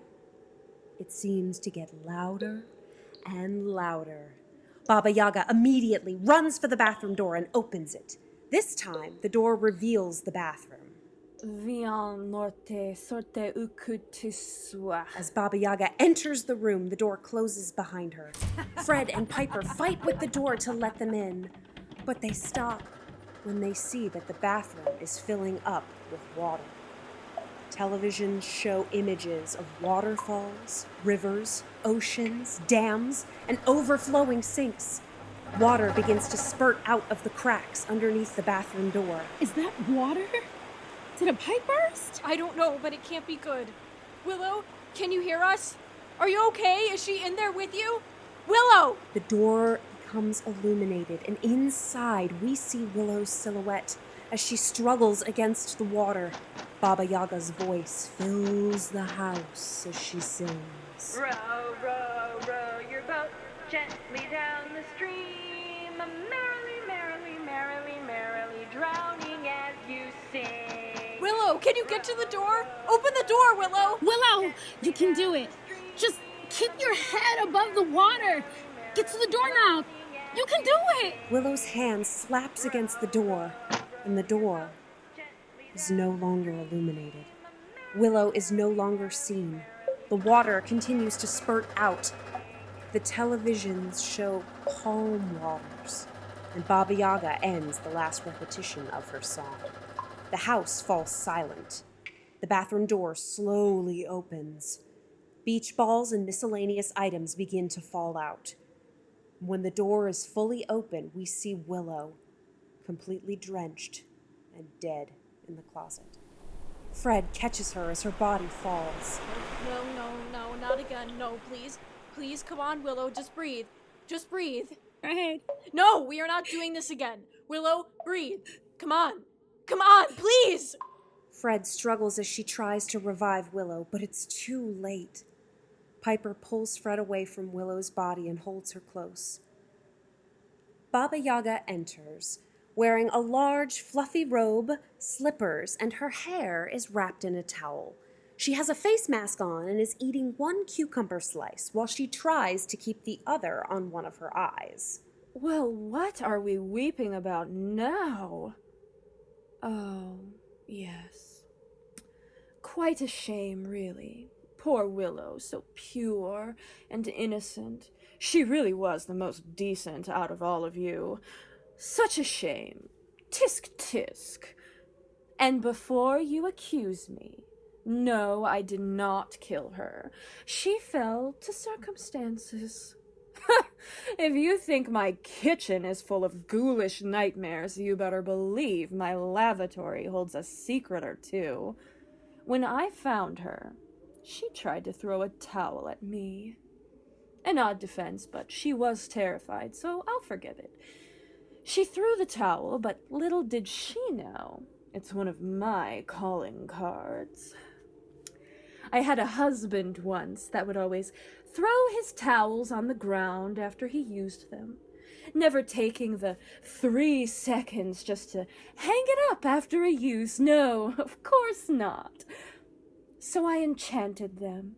He threw one on the ground and a body of water the size of the Dead Sea appeared. In the lavatory! I assume he learned his lesson, but he drowned that day, so I'll never know. Seems poor Willow fell to the same fate. Do you ever just shut up? No one cares about your husband, who was probably grateful to die, by the way, because it meant he didn't have to spend any more time with you and hear all about how smart and clever you think you are. You're horrible, awful, ugly, a literal leech of a person. Oh, you don't like me. Oh, look, I'm so upset. Oh. Is how you feel supposed to mean anything to me? Are you done throwing a tantrum, or would you like to complete the matching set with the gift I gave you earlier? I've been very upfront about how this would all work. Not all of you are going to survive. Just like Goldilocks, the house has to find just the right fit. Ursula was too spicy for our tastes, uncontrollable and rugged. And Willow was too mild, weak, and naive. We need a middle ground. Just the perfect fit. Anything else is unnecessary. Baba Yaga takes a nearby sheet and covers Willow's body. I'll give you both a moment to dry up. Stop your crying. You'll get wrinkles. Baba Yaga lets herself into the bathroom and closes the door behind her. What are we gonna do, Fred? I have no idea. She didn't deserve this. I don't think any of us really deserved this. It should have been me. I was the idiot that wanted to stay. This is all my fault. Stop that! No, it's not. You didn't know any of this would happen. How could you? Something is seriously wrong with me. Part of me got kind of excited by the idea of becoming Baba Yaga. I don't even know why exactly. I'm so messed up. You're not messed up. Trust me. You're just human. I'd be lying if I said the idea of having power and a house that could take me out of everything wasn't appealing. You and I are like different sides of the same coin, Piper. I think I understand you more than you know. We both want out so badly. God, I do. I want out of here and this piss town so badly. I guess it was seductive to think that I could finally get that. I just didn't really comprehend the cost. Willow was like the little sister I always wanted, you know? Every morning I'd meet her in the first floor girls' bathroom. Ursula would be there, writing on the mirrors with lipstick, and I'd always change out of whatever hideous thing my mother demanded I wear that day into what I secretly packed in my bag. And I'd listen to her rattle off facts about whatever serial killer documentary she watched the night before. I tried so hard to get her to stop watching them. If I had $1 for every time she swore she found a new lead in the John Benet Ramsey case, I'd be loaded.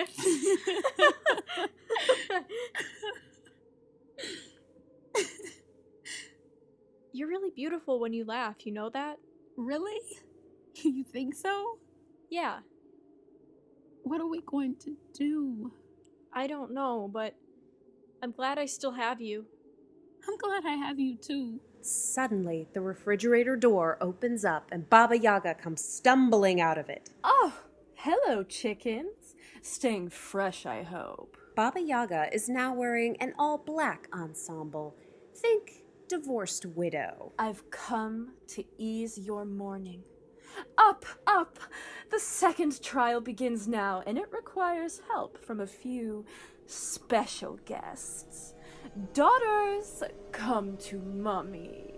Piper and Fred stand and cling to one another. The televisions show scenes of baseball games with wild swinging from batters. Ursula slumps her way through the aisles of the audience. Her skin is pale and almost blue in hue. Her neck is grotesquely bent from where it was broken. Fred and Piper stare in horror. Good girl. Willow, time to rise up. No more dawdling, lazy bones. Her body rises. The televisions show angry waves, messages in bottles floating, and an overflowing bathtub. Now, girls, it seems that your friends here miss you terribly and are just so heartbroken over your deaths. Would you like to say anything to that? Ursula and Willow both open their mouths. Blood trickles down Ursula's mouth, water out of Willow's.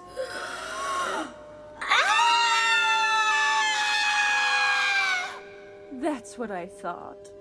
Now, since your friends miss you so, I think it's best we include you in our second trial. This is all my fault. Ursula and Willow. Fred, I'm so sorry. I didn't mean for this. Shh, it's okay. You didn't know. It's not your fault. It's not. Oh, how quaint. Does she know yet, Fred? Know what? Well, I could tell you, but wouldn't it be so much more fun to hear it from one of our special guests? Ursula spits up more blood and opens her mouth. She stares coldly at the floor and in an inhuman voice says, You have a little secret. A secret. Secret. K-I-S-S-I-N-G. K-I-S-S-I-N-G. And what would that secret be, Ursula? That little Winifred is in love. Oh, scandalous. In love with who, dear Willow? Willow lifts her hand slowly and points to Piper. Fred's face falls, and out of shock, Piper drops Fred's hand. Willow and Ursula break from their zombie-like state to suddenly and terrifyingly point and laugh at Fred. Stop! Stop! That's not true! I swear! Piper, she's lying! I swear! The dead don't lie, Fred. That's why they tell the best of secrets, because they're true. But we're best friends, though. Right? Right? You're not in love with me. That would mean you're... Are you? No! No way! I mean, I thought about... Well, not thought about like you, but like I don't know. I'm just... Willow hands the enchanted necklace that she wears to Baba Yaga. Baba slips it onto Fred's neck and pulls it taut against Fred's throat. Speak no lies. Tell the truth. Fred's face becomes red as she tries to keep secrets from spilling out. She writhes against Baba Yaga's grip, but finally it becomes too much. Yes, okay! I think I might love you a lot. More than a friend, but I'm not sure yet, and I don't know. Or at least that's what I'm telling myself, to keep all of these thoughts, to keep them, to keep myself safe. I know that the way your hair smells drives me insane. I want to hold your hand all the time, like when I'm scared, when I'm happy, and even when I'm angry. When you smile, it makes my stomach do this annoying flippy thing that makes me nauseous and excited at the same time. Sometimes when I think about you, my toes go numb and my heart goes all fluttery. I want to tell you about my day and about every dog I ever meet. I want to make you laugh. God, I want to make you laugh because I love your laugh. I love your kindness and how patient you are and that you never give up and how honest you are. God, you're so beautifully honest about everything, even about your faults. You know exactly who you are and what you want, and somehow you make me better, and you make me want to be softer, and I'm scared that you'll leave me and think I'm a freak if I tell this to you.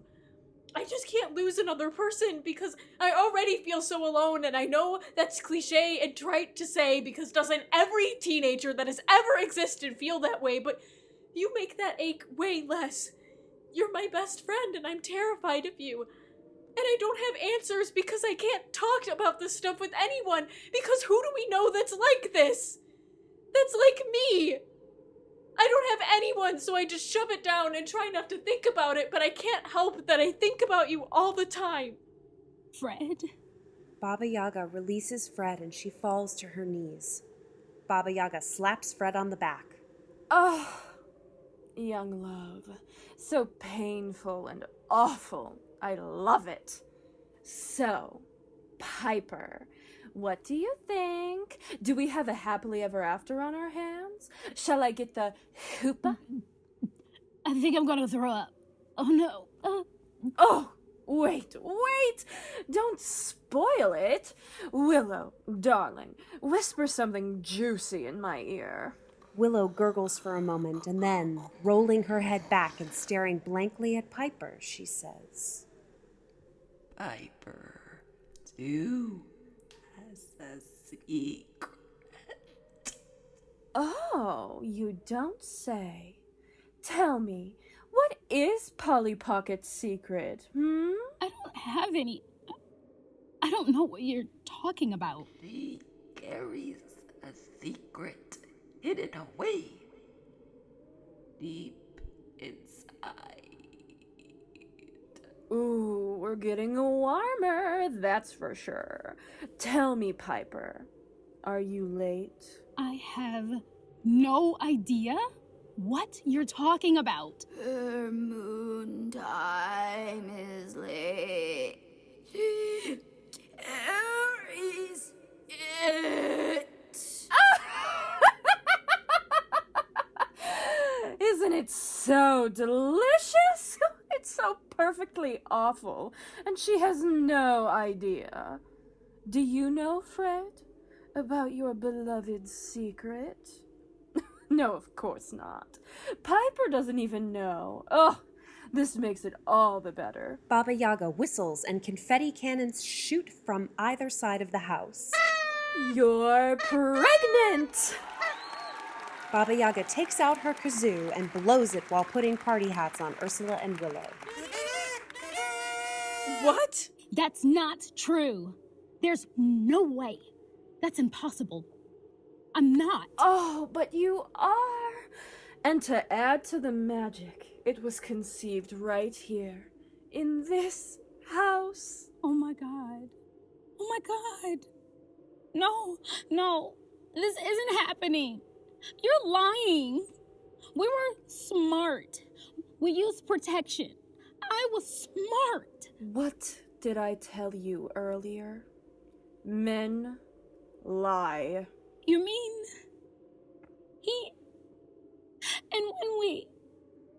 I'm so confused. There's no way this is happening. Oh, there's no way this is happening, she says, staring at a witch performing necromancy on her two dead best friends. Really, darling, we've got to work on your priorities. You're pregnant? With Logan from Yearbook's baby? I don't know. I swear he had condoms, and I trusted him. But I am late. And I thought it was just stress from school stuff and thinking about college coming up in my driver's test and, like, important stuff. I just thought, wow, I'm so stupid. Oh my God. This is literally my worst fear. This is the worst thing to ever happen to me? Fred, I'm becoming my mother. I can't. Logan from Yearbook and you are going to be parents of a small child. I love the smell of chaos. It just makes me feel all warm inside. Daughters, please stabilize the expectant mother. Willow and Ursula grab Piper and hold her down. Baba Yaga approaches Fred on the floor.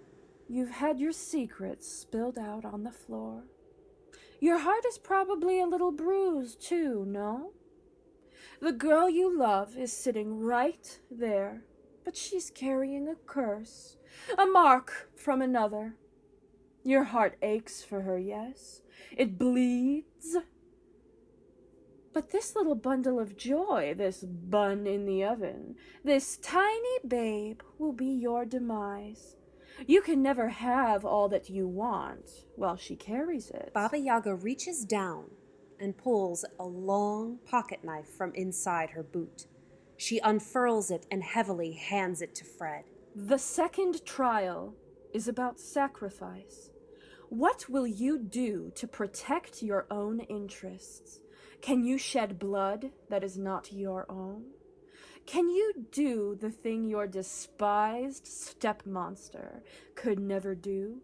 Can you save your future before the thorn even bursts from the rose? What? How do you know that? You want me to cut it out of her? How would I even... Where would I...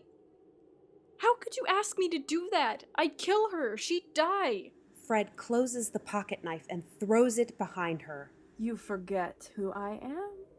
Magic cannot bend fate or destiny for just platonic love. But real love? That stuff can be black magic with just the twitch of my nose. You love Piper. You crave her, to hold her and caress, to giggle and cherish. Remove the parasite, and I can make her forget. I can stitch her up good as new, and I can make her love you in return. All you have to do is a little slicing for an eternity of happiness. You're saying I do this task, and I'll be Baba Yaga, and Piper she can stay with me? And we could have the house together? Is that what you wish? It's the best option I have. Then yes. Fred stands up and steadies herself. She gingerly walks to the knife on the floor. Turning it over in her hand and flinging it open, she faces Baba Yaga, with her back particularly close to the covered painting. Okay. 1 second. Fred turns around and rips the cover off of the painting. What do you think? Sorry, it's just... Can we cover her up before I do this? I can't look at her while I... I'm so sorry, Piper, but I have to, It'll be better for the both of us once this night is just over and done with, okay? Piper thrashes against the dead girl's grip. Baba Yaga approaches her and parachutes the dust cover over her head. She's all yours. Fred steadies herself, then reveals Willow's lighter in the other hand. Fred snaps the lighter open, igniting the flames. She extends her arm and holds it near the painting. Out of all the centuries and all the magic and memories passed down from all the previous Baba Yagas to you, it's so funny to me that you're still so stupid. As for stupidity, right? You can take all of those lies and empty promises and eat them. I never, ever become the monster you want me to be. But I'll tell you what I will do. I'll burn this place down and I'll take you with me. Fred moves closer with her lighter, never losing eye contact with Baba Yaga. Just as the flames begin to lick the canvas, the demonic woman inside the frame begins to move. Fred brandishes her knife and continues staring at Baba Yaga, never looking behind her. The woman in the painting blows out the flame. She crawls out, limbs snapping and bending as she climbs. She attacks Fred. They jostle back and forth. The lighter and knife are knocked out of Fred's hands.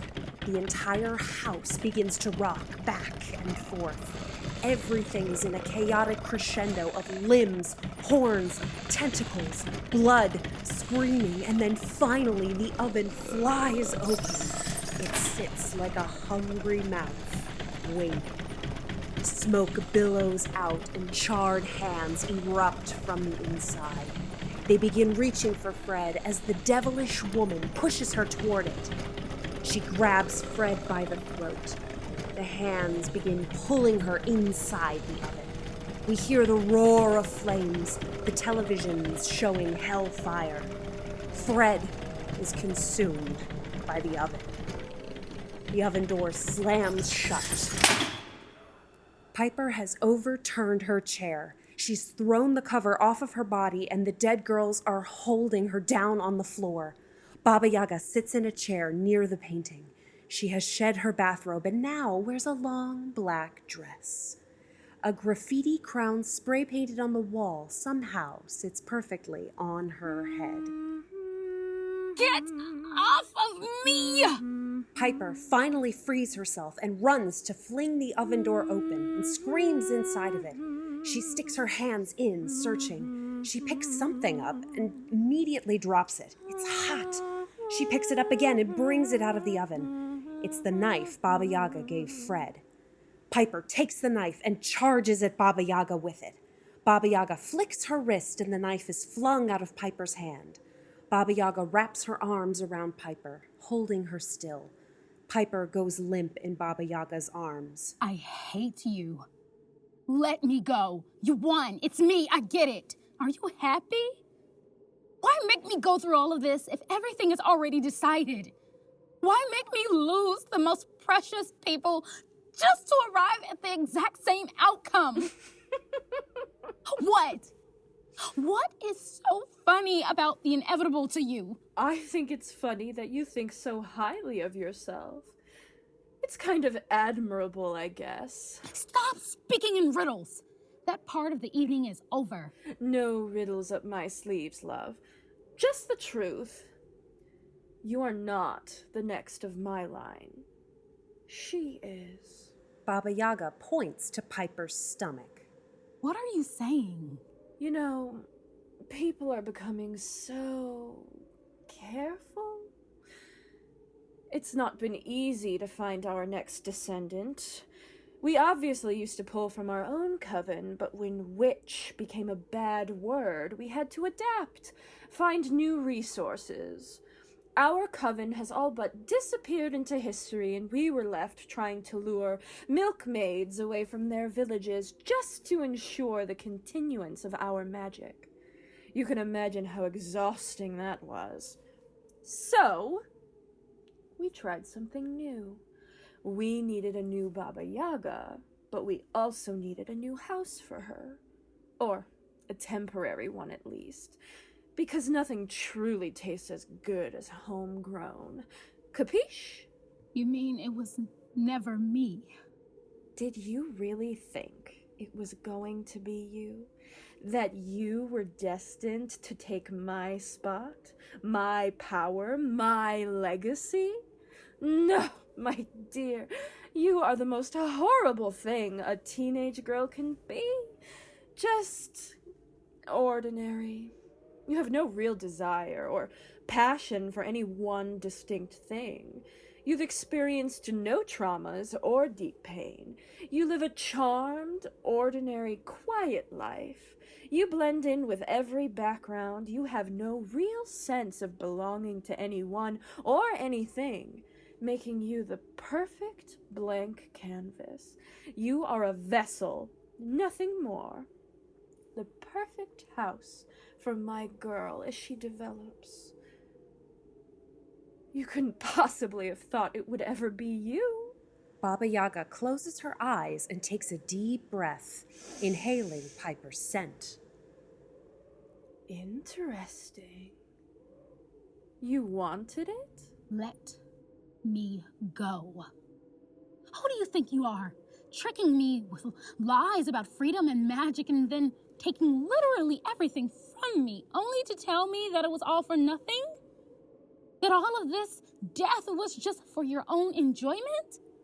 I swear to God, let me go or I'll literally chew through your arms. I will kill you. Piper, there. Shh. Baba Yaga sinks to the floor holding Piper. Being ordinary is such an awful disappointment, isn't it? Can I tell you a secret, Piper Bird? I was once ordinary, too. I know, me.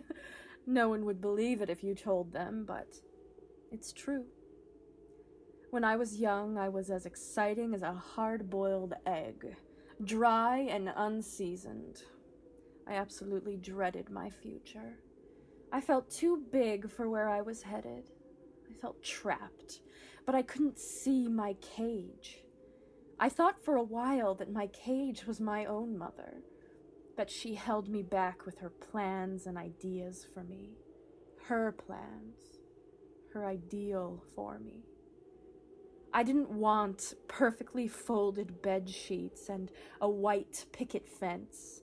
I wanted salt air in my face and mud between my toes. I wanted the sting of thorns and the sweet softness of lips that were not meant for me. I knew I wouldn't find that with where I was. So I went out looking for something, anything that would fill that ache I held. I think you know that ache too. That yearning feeling. A dull desire fire burning in your chest, right? Do you feel it? I think I do. I think I know exactly what you mean. That feeling, it pulled me. It pulled me straight to this house. This house that held the hopes and dreams of so many banished and forgotten girls before us. Can I tell you another secret? You don't have to live with the conditions of the ordinary that have been thrust upon you, my dear. You don't have to be your mother. If you can find your cage, if you can see it, you can start to dismantle it. Cause a little mischief, a little rust, and it will start to fall away. When I found my own cage, I realized it lived in my mind. I found the bars and I started to forge my own fire. You can do that too, Piper Bird. Being a witch means coming to terms with your ordinary exceptionalism. If you can do that, Piper, I can offer you a second life. I can offer you sisterhood in our coven. What? Oh, yes. You would never hold the Baba Yaga name, but you could be a sister in the magics. Well, a mother in the magics. We'd need to do a blood ritual, of course, to seal the bond between two souls. But before we can do any of that, we'd have to have a trial. A trial to prove I want to become a witch? Witches love irony. Baba Yaga releases Piper and points her to sit in a chair between the dead girls. Baba Yaga digs around in a cabinet, and when she reveals herself, she wears a long black robe with a delicate white lace collar, glasses, and she's holding a judge's mallet. Hey, attention, spirits of the house. We shall now commence with the final trial of one Piper Rach, a youth in revolt, and possibly on the cusp of covenhood. The spirits begin to fill in the house to participate in the trials. She's not worthy of becoming a witch in this coven. I, for one, would welcome new blood into the coven. The TVs cycle through images that evoke the Salem witch trials. We see fire, water, a noose, feet dangling above the ground. Baba Yaga bangs her gavel on the kitchen table. Spirits, I thank you for joining us. We must not waste any more time. Piper Rock, state your age for the coven. I'm 16. And state your current fertile status. Oh, I'm pregnant? Children are How sticky. will we get our death rest with a baby in the house? Good, yes. Let the coven know that Piper Rock carries the next of our lineage. Blessed be. This trial is to determine if we should also offer her a space in our coven. Now, Piper, tell the coven about a witch you admire. The spirits all fall silent as they anticipate Piper's answer. Okay. The witch I admire the most was Joan of Arc. Joan of Arc. She was no witch. Well, maybe she didn't live like one, but she died like one. Explain. We're intrigued. When Joan of Arc was first arrested, the French made her sign an affidavit in exchange for her freedom. They knew she couldn't read. That was part of what terrified them about her. She had the support and love of so many of her people from the village, but she wasn't educated or literate. So they used her one weakness against her. In the affidavit, they listed that she would be arrested and sentenced to death if she broke any of the rules and regulations stipulated on the affidavit. One of them was that if they caught her wearing clothing deemed for men, she would be arrested on the spot. She preferred wearing men's clothing. That was one of the things that irritated the men who arrested her. That she had the gall to dress like she was a man. She defied the traditional roles of femininity. They arrested her and sentenced her to death. Accused her of witchcraft, among other things, and burned her at the stake. Did you know she was only 19 when they murdered her? She may not have practiced magic, but she died like a witch. I think that makes her my favorite witch, because even without magic, she was powerful. The TVs blare images of clapping hands. The spirits politely clap to themselves and whisper their approval. Bravo, Piper dearie. Tell me, how do you know so much about Joni? Fred loved Joan of Arc and would read everything she could get her hands on about her and her life. She even dressed up like her one year for Halloween. She showed up to Ursula's house party in a full suit of body armor. She even found chainmail. I'll never forget Ursula's face. It was this perfect mixture of annoyed and slightly impressed. Fred was the only one that could get under her skin like that. Interesting. Piper Rock, for the court and all of the unholy spirits that inhabit this place, tell us honestly, did you love your friends? Of course I do. The spirits begin to raise their voices in disagreement. Baba Yaga slams her gavel, trying to bring order to her courthouse. The spirits grow more agitated at this and begin to stand and point at Piper. I will not have such organized chaos in my trial. Piper Rock, I'll remind you that you are in the presence of the spirits of the previous inhabitants of this house. They can smell lies. I'm telling the truth. I love my friends. I'm not a traitor. Baba Yaga rolls her eyes and snaps her fingers. Smoke begins to billow out of the oven. The door flies open. Just as before, a burnt creature climbs out. Limbs flailing, it climbs, pulls itself to its feet. It joins Baba Yaga at her side, rolling its head back and releasing a puff of smoke from its mouth. The coven calls Winifred Norn to testify. The spirits snap their fingers in approval. The house plays the Law & Order SVU musical sting, and the TV screens flash with Winifred Norn across their screens in the Law & Order font. Fred Norn, state for the coven the age at the event of your death. 15. Fred Norn, for the good of the coven and all the unholy in this place, tell me, did Piper Rock ever truly love you? Fred's dead eyes flicker to Piper's face. They hold no emotion. I think she wanted to love us. The The spirits whisper hurriedly. What are you even saying? The pagan might be will not address the witnesses of the coven. Explain. I think Piper wanted to be good to us. She wanted to love us. But I'm not sure she was ever capable of loving us unconditionally. I think the only true love she's ever held has been for herself. How do you mean? A lot of our friendship was the three of us bending to her whim. She was the popular, beautiful, strong one of our group. When she was determined to do something, we had to follow suit. I always thought that was endearing, but death has brought a clarity I've never grasped.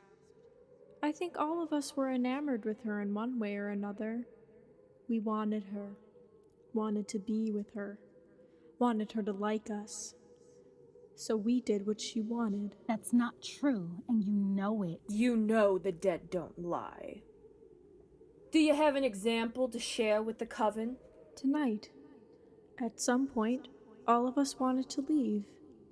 Who pushed us to stay? Piper. Who did we trust? Piper. Who led us straight to our deaths? Piper. Out of all of us, Piper was the strongest, most assured, and the most selfish. You could have opened that front door at any point this evening, and you know that. You could have gotten us out of here alive, but you wanted to stay. Fred slowly raises her hand and points at Piper. Which? The dead girls look down on Piper and slowly raise their hands and point.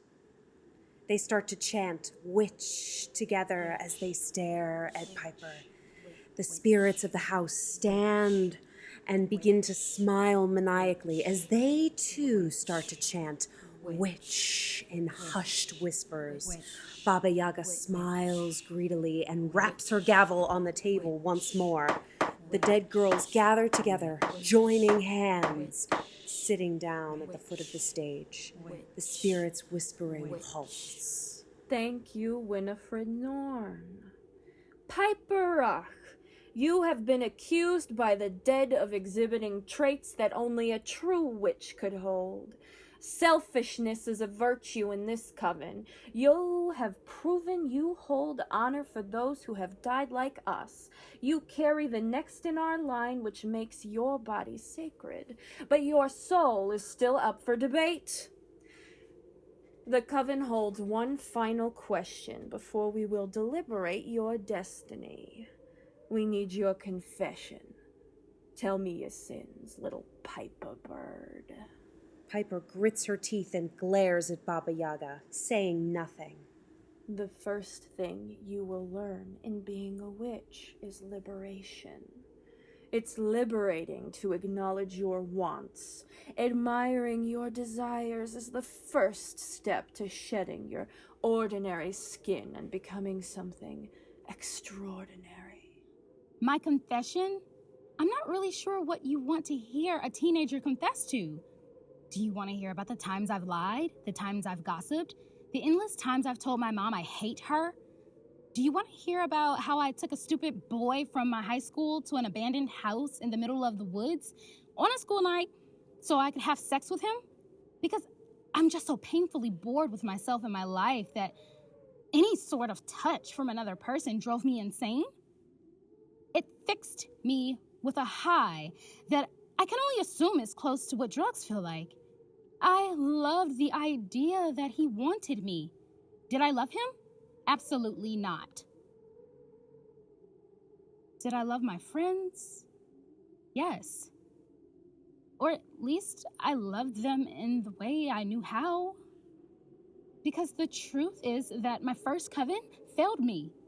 My first coven being the woman in my life that shaped me and molded me and guided me to this exact moment. They failed us. How many times were we taught to smile and look pretty, but never have an opinion that was too loud? How many parts of ourselves have we kept hidden from them to save feelings and soften friction that inevitably grows between family? They were taught to stay small, and they passed that down to us too. We've been sacrificial lambs our whole lives. I don't want that religion anymore. I'm leaving it, and I'm taking this in. I see my cage, and I want out. I don't want to continue the story that was already written for me. I want defiance and surprise. I want adventure and sex. I want to be a messy, sweaty, wild memory. I think I'd be the best kind of witch because I know what it feels like to be powerless. I know what it feels like on the other side of the coin. To be in the sunlight when you just want the relief of the shadows. I'm hungry for this ache in my chest. It's a longing that stings sweetly and loud. I've never been more sure than I am right now. I'm supposed to be here, divinely chosen to carry this legacy in more than one way. Let me in. This is my confession. Delicious. Exquisite. Baba Yaga chef's kisses the air. The spirits excitedly whisper to one another. They begin to create a circle. Do you taste it? That undeniable iron taste of the truth on your tongue? Ugh, I want to wrap myself up in it and soak my skin to the bone. I couldn't have created a better vessel if I built you from clay. Piper, I can't offer you my name, but I will give you my blood, here and now.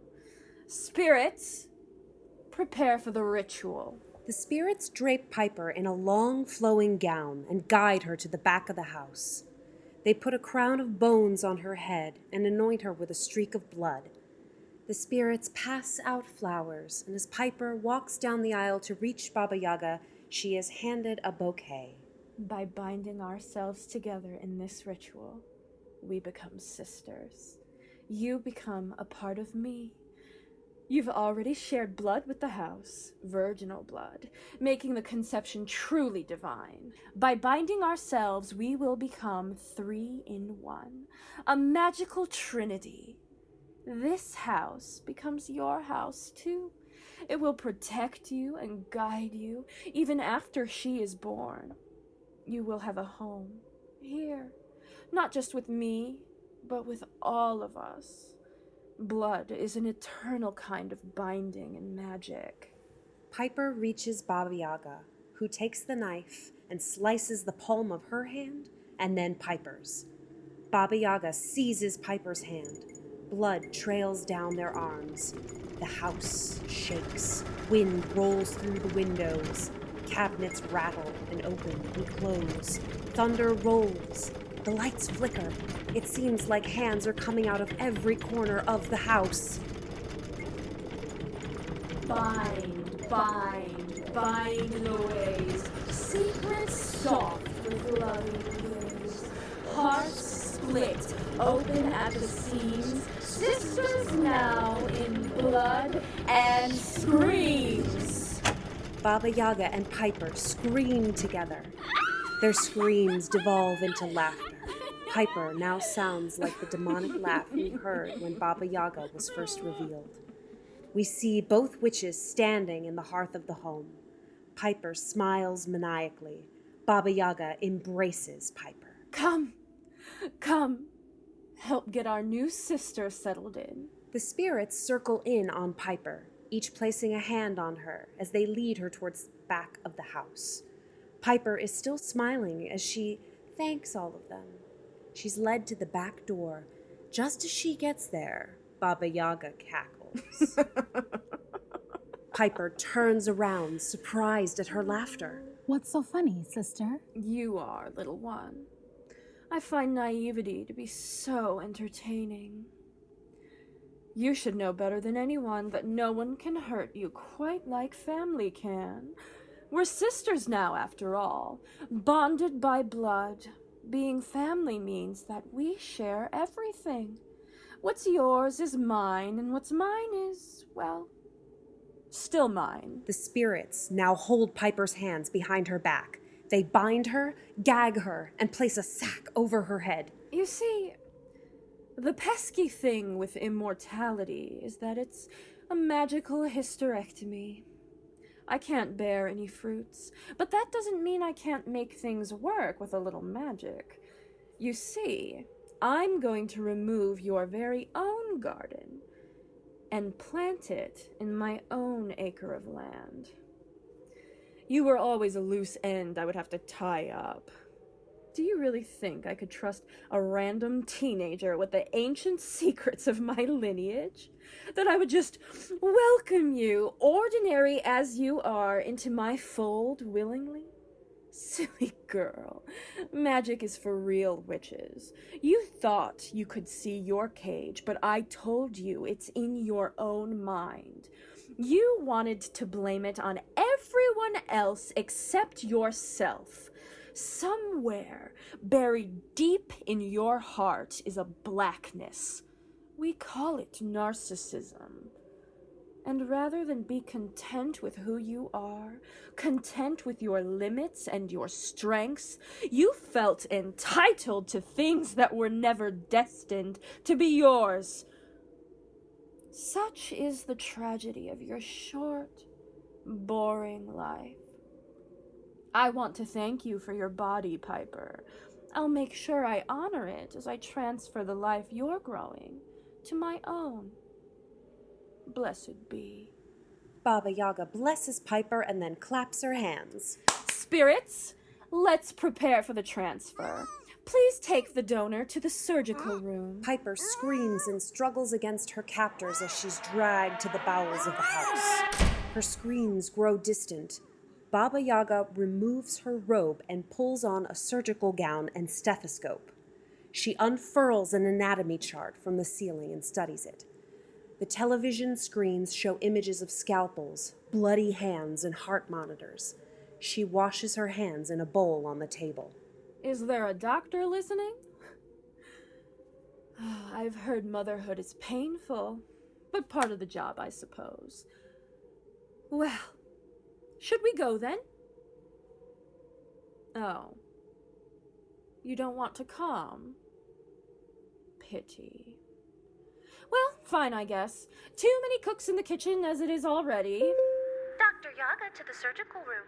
Paging Dr. Yaga to the surgical room. That's my cue. Thank you for this precious time we've spent together. Do me a favor. Keep an eye on the door. Never know when guests will pop in unexpectedly. And you know what they say.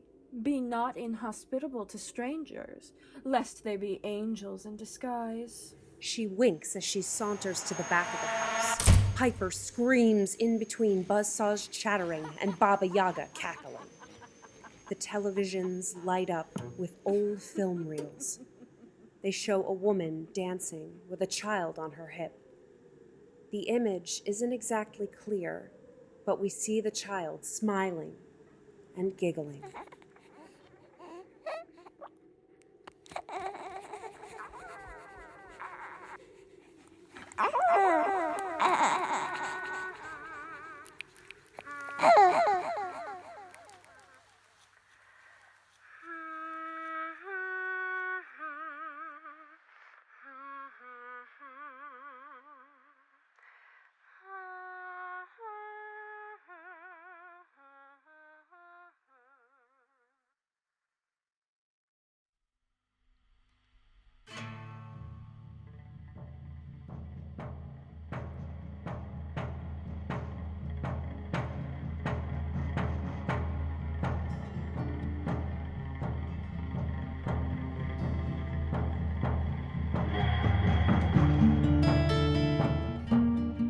The House of Baba Yaga was written by Emma Smart and directed by Stefan, Roseen, and Kayla Belec.